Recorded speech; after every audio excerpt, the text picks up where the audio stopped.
Emergency में लोगों के अधिकार छीन लिए गए, देश के हजारों लोगों को जेलों में ठूंस दिया गया, न्यायपालिका का गला घोंट दिया गया, अखबारों की स्वतंत्रता पर ताले लगा दिए गए। इतना ही नहीं, कमिटेड जुडिशरी, इस विचार को उन्होंने पूरी ताकत दी।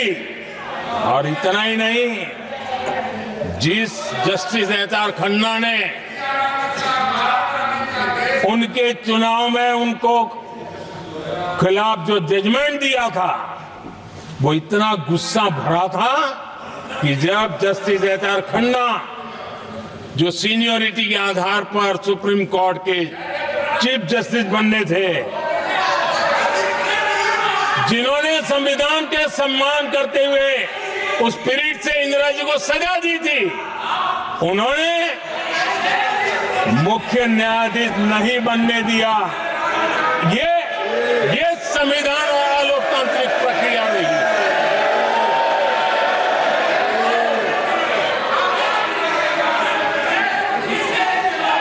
आदरणीय सभापति जी, यहां भी ऐसे कई दल बैठे हैं जिनके मुखिया भी सारे जेल में हुआ करते थे।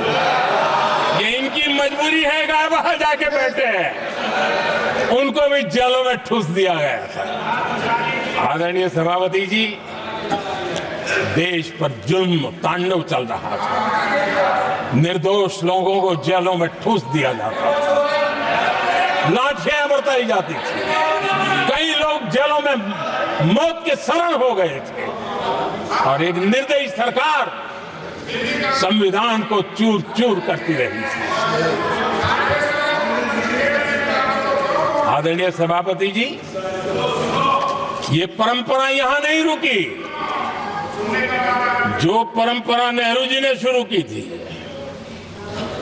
जिसको दूसरे प्रधानमंत्री जी इंदिरा जी ने आगे बढ़ाया, क्योंकि खून मुंह पे लग गया था, और इसलिए राजीव गांधी जी प्रधानमंत्री बने। उन्होंने संविधान को एक और गंभीर झटका दे दिया। सबको समानता, सबको समानता, सबको न्याय, उस भावना को चोट पहुंचाई।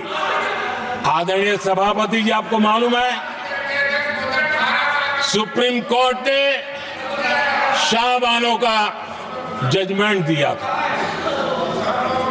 एक भारत की महिला को न्याय देने का काम संविधान की मर्यादा और स्पिरिट के आधार पर देश की सुप्रीम कोर्ट ने दिया था। एक वृद्ध महिला को उसका हक मिला था सुप्रीम कोर्ट से, लेकिन उस समय के प्रधानमंत्री राजीव गांधी ने शाहबानो की उस भावना को, सुप्रीम कोर्ट की उस भावना को नकार दिया, और उन्होंने वोट बैंक की राजनीति के खातिर संविधान की भावना को बलि चढ़ा दिया और कट्टरपंथियों के सामने सर झुकाने का काम कर दिया। उन्होंने न्याय के लिए तड़प रही एक वृद्ध महिला को साथ देने के बजाय उन्होंने कट्टरपंथियों का साथ दिया।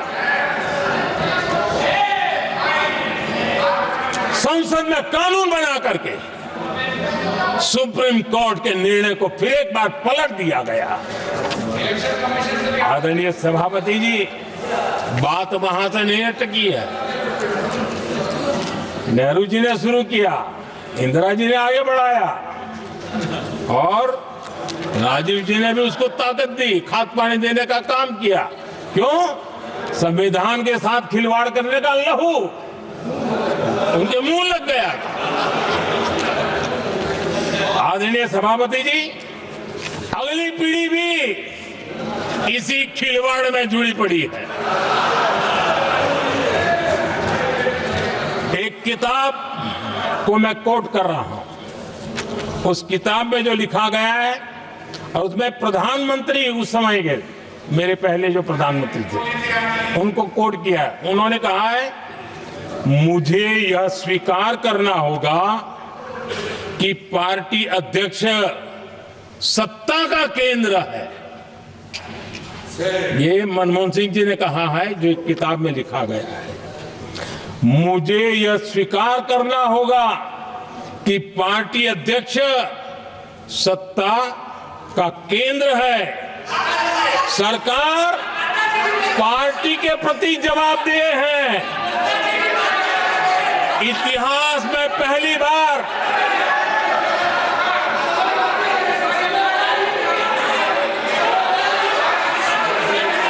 आदरणीय सभापति जी, नहीं, आप सदन इतिहास में पहली बार ये तरीका बिल्कुल ठीक नहीं है।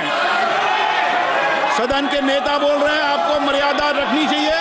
ऐसे सदन नहीं चलेगा इस तरीके से, गलत तरीका आपका ये।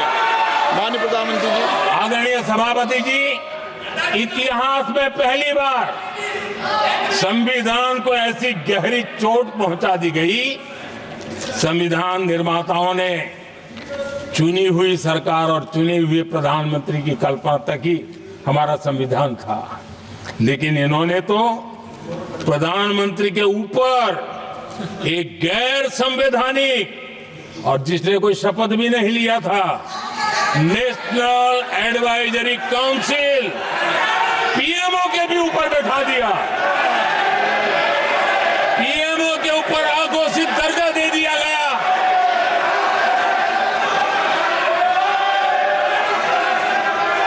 आदरणीय सभापति जी, इतना ही नहीं, और एक पीढ़ी आगे चले, और उस पीढ़ी ने क्या किया? भारत के संविधान के तहत देश की जनता जनार्दन सरकार चुनती है, और वो सरकार का मुखिया कैबिनेट बनाता है।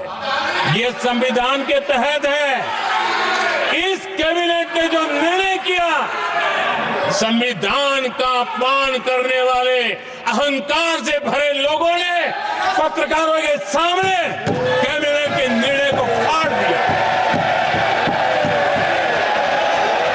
संविधान को हर मौके पर संविधान के साथ खिलवाड़ करना, संविधान को न मानना, ये जिनकी आदत हो गई थी। और दुर्भाग्य देखिए, एक अहंकारी व्यक्ति कैबिनेट के निर्णय को फाड़ दे और कैबिनेट अपना फैसला बदल दे। ये कौन सी व्यवस्था है? आदरणीय सभापति जी, मैं जो कुछ भी कह रहा हूं वो संविधान के साथ क्या हुआ उसी की बात कर रहा हूं। उस समय करने वाले पात्रों को लेकर किसी को परेशानी होती होगी, लेकिन बात संविधान की है। मेरे मन के और मेरे विचारों को मैं अभिव्यक्त नहीं कर रहा हूं।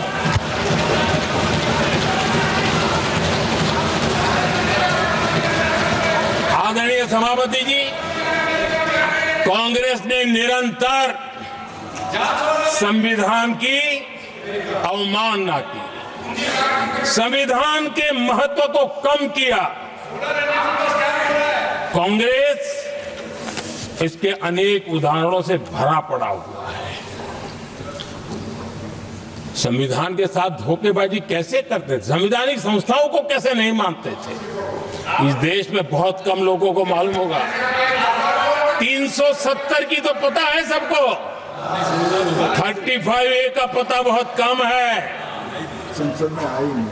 संसद में आए बिना, जबकि संसद में आना पड़ता, संसद को ही अस्वीकार कर दिया गया। भारत के संविधान का अगर कोई पहला पुत्र है तो संसद है, उसको भी उन्होंने गला घोटने का काम किया।